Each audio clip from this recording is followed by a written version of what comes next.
آج 7 اکتوبر ہے۔ ایک سال پہلے حماس نے ایک حملہ کیا تھا اسرائیل کے اوپر۔ اس میں 1400 لوگ مر گئے تھے اور حملہ کرنے والے سارے کے سارے لوگ بھی مر گئے تھے، قریب اتنی ہی تعداد میں ہوں گے۔ اور یہ اس سلسلے کی شروعات ہے جو 1948 میں چالو ہوا، مار کاٹ کا سلسلہ، کہ جب ایک ملک کے باشندوں کو آتنکی کارروائیوں کے ذریعے کھدیڑ دیا گیا آس پاس کے ملکوں میں شرناردھی شبروں میں رہنے کے لیے، اور تب سے لگاتار حملے ہوتے رہے۔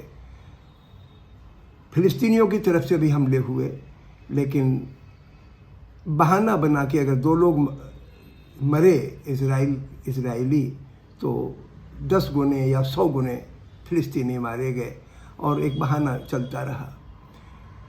ہنسا کا ہمیشہ ریئیکشن ہنسا میں ہی ہوتا ہے، یہ چلتا آیا ہے، لیکن یہ جو پچھلے 1 برس میں ہوا ہے وہ ہنسا کا لفظ اس کے لیے چھوٹا پڑ جائے گا۔ جن لوگوں کی ناگرکتا ختم کی گئی، آزادی ختم کی گئی، جانوروں سے بدتر صورت میں رہنے کو مجبور کیا گیا، ان کا قتل عام ہوا ہے اس 1 سال میں۔ بہانہ بنایا گیا کہ 7 اکتوبر کو ٹرگر کیا۔ ظاہر ہے کہ حماس کی وہ کارروائی اگر حکومت کی خلاف ہوتی تو صحیح ٹھہرائی جاتی، لیکن چونکہ اس میں عام لوگ مرے تھے، بچے اور عورتیں بھی مرے تھے، لہٰذا وہ کارروائی تو غلط ہی تھی۔ لیکن وہ اپنی جگہ ہے اس کی غلطی، اور جن لوگوں نے اس کارروائی کو انجام دیا وہ مارے بھی گئے، وہ ایک گھٹنا ہے۔ لیکن اس کے بعد جو ہوا کہ جس میں لگ بھگ 22 لاکھ غازہ پٹی پہ رہنے والے لوگوں کو تباہ کیا گیا، ان پانی بند کر کے، دوا دارو بند کر کے، اسکولوں کالجوں پہ بم گرا کے مٹی میں ملایا گیا۔ پتہ نہیں کس طریقے سے لوگ زندہ، کہنے کو تو یہ ہے کہ بھئی 40-45 لاکھ لوگ مرے ہیں اس میں، لیکن پتہ نہیں لاکھوں پہ کیا گزری، کیا ہوا، کچھ پتہ نہیں۔ اور افسوس اس بات کا کہ پوری دنیا کے سمپن ملک اور سمپن ورگ کے لوگ اس بات پر آنکھ بند کیے ہیں، نہ کیول آنکھ بند کیے ہیں بلکہ سکون محسوس کر رہے ہیں کہ ٹھیک ہو رہا ہے۔ میں مانتا ہوں کہ رئیس ملکوں کی تو میں کیا بات کہوں، اپنے ملک کی میں جب بات کرتا ہوں کہ ہمارے ملک نے جو اسرائیل سے ہتھیار خریدتا ہے، بڑے بڑے ہتھیار، اور ان کی اس لڑائی میں مدد کرنے کے لیے اپنے جو چھوٹے موٹے ہم بناتے ہیں ڈرون وغیرہ، وہ ان کو دیے ہم نے۔ اس طریقے سے ہمارے ہندوستان کی بھی بھاگیداری، ہماری بھی اور آپ کی بھاگیداری بھی اس ظلم میں ہو گئی، اس نرسنگھار میں۔ سمجھ لیں کہ بھائی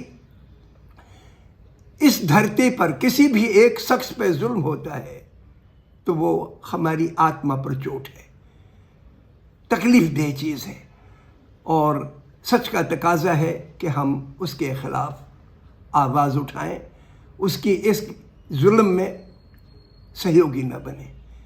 ابھی اس کے کانسیکوینسز تمام ملکوں کو جھیلنے پڑ رہے ہیں۔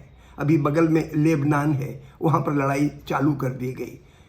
حزب اللہ بھی ایک ملیٹنٹ سنگٹھن ہے، ہنسا پہ یقین رکھتا ہے، لیکن وہ دنیا میں ہنسک کارروائی نہیں کرتا سوا اسرائیل کے، کیونکہ اسرائیل لیبنان میں تباہی مچا چکا ہے کئی دفعہ، تو اس کو جسٹیفیکیشن ان سے ملتا ہے، اور اسرائیل کو جسٹیفیکیشن اس بات سے ملتا ہے کہ حزب اللہ تو ایک ملیٹنٹ آرگنائزیشن ہے۔